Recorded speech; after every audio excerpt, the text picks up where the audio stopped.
Baby lying in a manger, wrapped in bands of cloth, with sheep baying and donkeys hee-hawing around him. Is that Jesus? Radical political rebel stirring up a political uprising? Is that Jesus? Healer who does miracles with every touch? Is that Jesus? Prophet showing the way to live? Is that Jesus? Jesus asked, "But who do you say that I am?"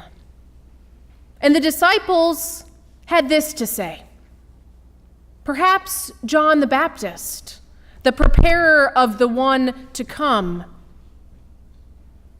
They said Elijah, the one expected to appear before the next Messiah. Or perhaps Messiah, the anointed one. Were any of those your answer? Now, Jesus in the book of Mark doesn't refer to himself as any of these things. Not John the Baptist, not Elijah, not Messiah, not baby in a manger, not radical political rebel, not healer, not prophet.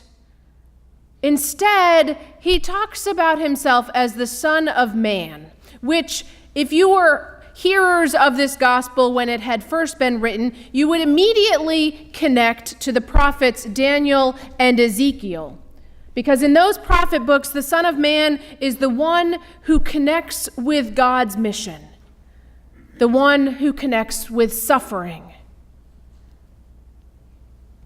But Jesus wants to know, who do you say that I am?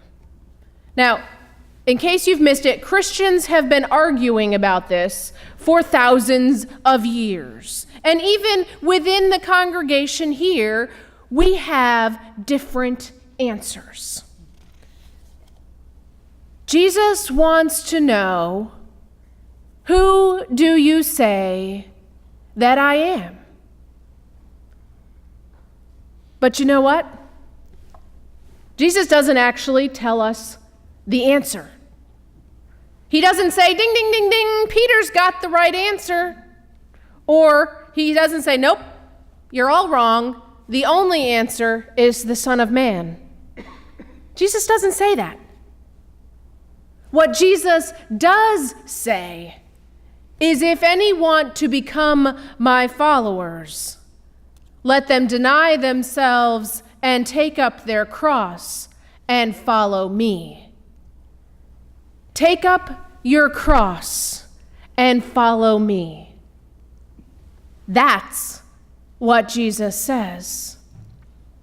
Now, every time I teach confirmation, we have a class that I like to call, Who is Jesus? And you better believe we talk about Peter's answer, the Messiah.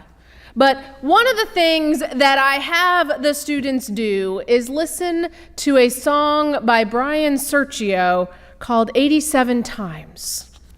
Take a listen.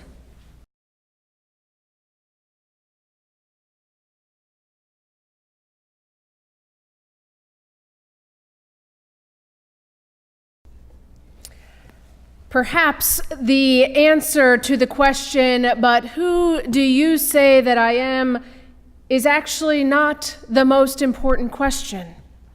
Sure, it's important that we know what we believe. It's important that we know how we understand Jesus.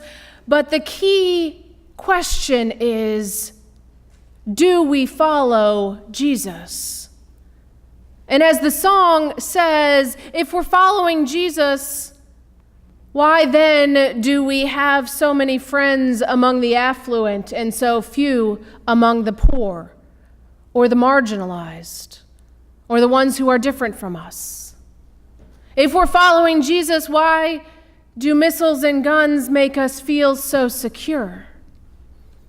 If we're following Jesus, why do we make Jesus as right-wing or left-wing as us? If we're following Jesus, why do we keep so much money when so much hunger exists? The are we following Jesus question almost makes the "who is Jesus" question seem easy. Because Jesus tells his disciples that following him means taking up their cross. Now, the cross that we carry is not one of pain or challenge when life hands you something difficult, like cancer or mental illness or some situation that is out of our control, because those are things that we don't choose to pick up. Those are challenges we can't decide. It's also not just putting on a cross on our necklace and saying, "Oh, I picked up my cross." It's not that easy. Taking up our cross is always a choice to reach out to those who are suffering, a choice to stand up for the marginalized, a choice to advocate for justice. The cross is a choice, and it is discipline. It is never the easy path. It is always hard work, and it takes intentionality. Jesus implies to the disciples and to us that taking up our cross is dangerous. It's a dangerous proposition because it often puts us in the unpopular position. It puts us on the margins as voices of justice and peace. It puts us on the side with suffering, and often causes us suffering too. Taking our cross and following Jesus is not easy. But that's the question before us.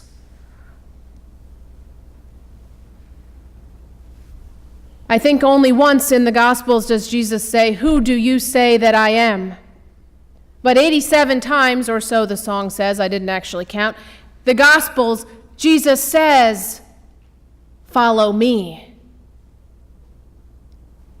And so the question is, are we willing to answer that question?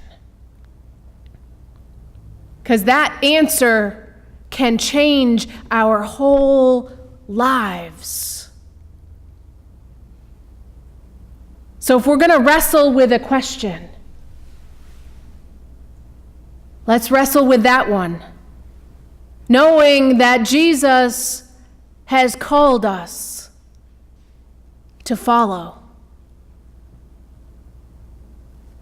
Amen.